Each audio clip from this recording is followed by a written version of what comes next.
Welcome to the 2024 November edition of Upfront in Real, brought to you by Ohio Cooperative Living Magazine and Ohio's Electric Cooperatives. I'm Karen Whitney, Director of Communications, and we have two guests with us today. Our current leader and future leader, Pat O'Loughlin, Craig Grooms. Thank you both for being here today. And I want to talk about month of Thanksgiving, and there's so much to be thankful for when you think of the eastern states that just went through these horrible hurricanes, and we saw so much mutual aid going on, and we took part in that. Talk to me about how that comes about. Yeah, so we have to be prepared for these disasters. They don't happen very often, but when they do, we need to be prepared. And so there's a whole series of things behind the scenes that happen.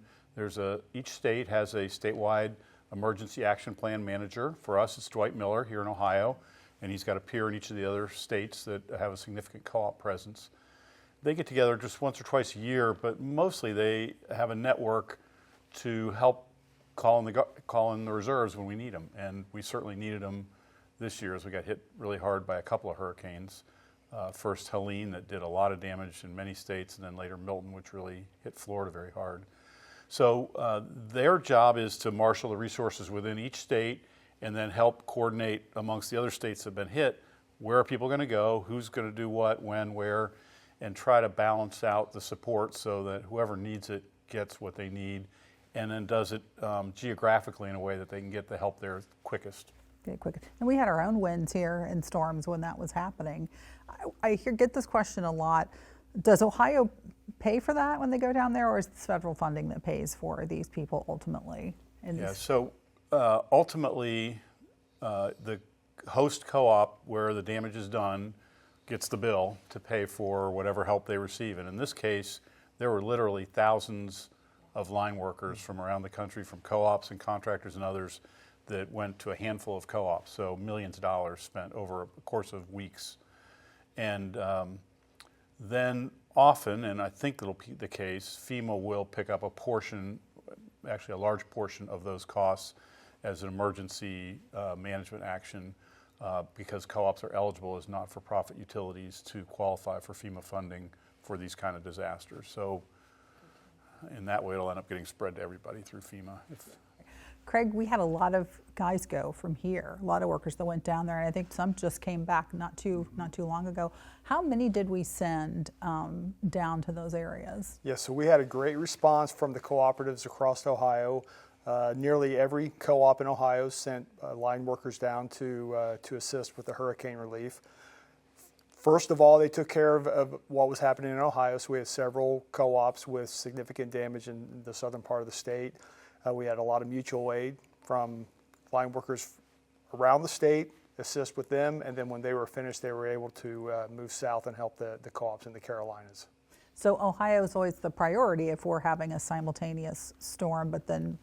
Yeah, so we had upwards of 140 line workers assisting southern Ohio and then moving on to the Carolinas. And it was an amazing response, and that's really what the co-ops are set up to do, right? Take care of each other when they need it and know that they can rely on other co-ops when their time comes.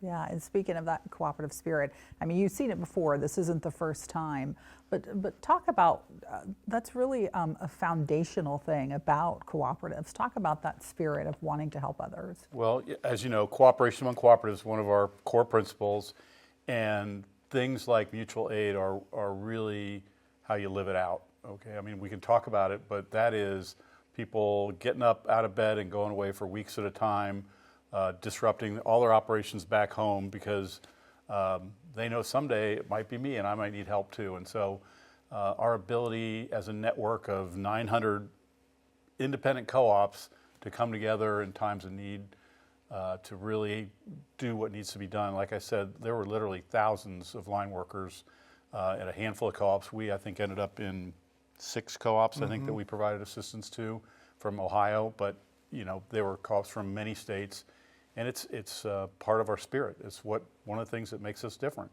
And we do use contractors, but the cooperatives mostly take care of their own.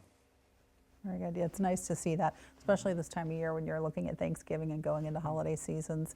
You both have talked and testified about the reliability, of electricity.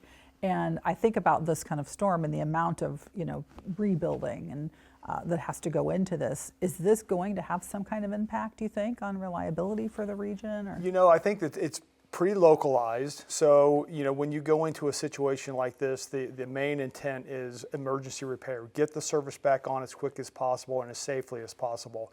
So there will be additional work that has to be done down the road. I think for the most part, they have reliable service now. There are some very remote areas that may not see service return for some period of time, but they'll make accommodations for those folks that are in those areas. But for the most part, we think the emergency repair is sufficient to get through the winter, and then I think there's going to be years of work to follow really to get the system back to what it was. Okay. On that same topic of reliability, we just had an election. We will be having a new president come January. How does this look? How does this impact, do you think, this constant ongoing, fight? You guys have been in Washington to make reliability of electricity a priority. Well, it's early. We have indications that we think there will be more focus and stress on electric reliability, and we think that the EPA may reconsider some of the rules that they've promulgated over the last couple of years that not only us, but others, grid operators, the NERC, FERC, a lot of the federal regulatory agencies responsible for electric grid reliability are looking forward to perhaps some of these rules being revised or repealed that will allow existing generation to continue to operate. And really, as we face a lot of large load additions over the next 5 to 10 years, we expect electric reliability to be a strong focus of the incoming administration. So we think it will generally be positive. Yeah, we've had now basically 12 of the last 16 years what I would consider a hostile EPA towards electric reliability and affordability. And so we're going to get a 4-year reprieve from that, we believe. And we'll probably adjust some of the things that have been done that will be more beneficial to reliable and affordable electricity. But the difficult challenge that we continue to have is we're in the business where we have to make investments that are needed for decades, and we have this 4-year seesaw. So we're hopeful that we can see some more permanent solutions, although that remains to be seen. And I do think, as Craig said, the next 5 to 10 years are really crucial. And so having a 4-year time period to kind of rebuild and reset will help, because I think we've got some real challenges in the next few years. 5 to 10, I think, is about right. And this will, I think, help us get through that better. Okay, good. Yeah, some positivity for the reliability issue, but certainly not a solution, because we've got a long way to go. We've got a lot of work to do still. Okay. Well, I want to wish you both a happy Thanksgiving, and we'll be seeing Craig. Got one more month with you, Pat. Yeah, thanks, everybody. I hope you all have a great Thanksgiving, and we appreciate the patronage and support that each of you show for your electric cooperative. We're all in this together, and we really appreciate the support that you show for your co-op and for us here in the statewide. All right. Thank you both, and thank you for watching.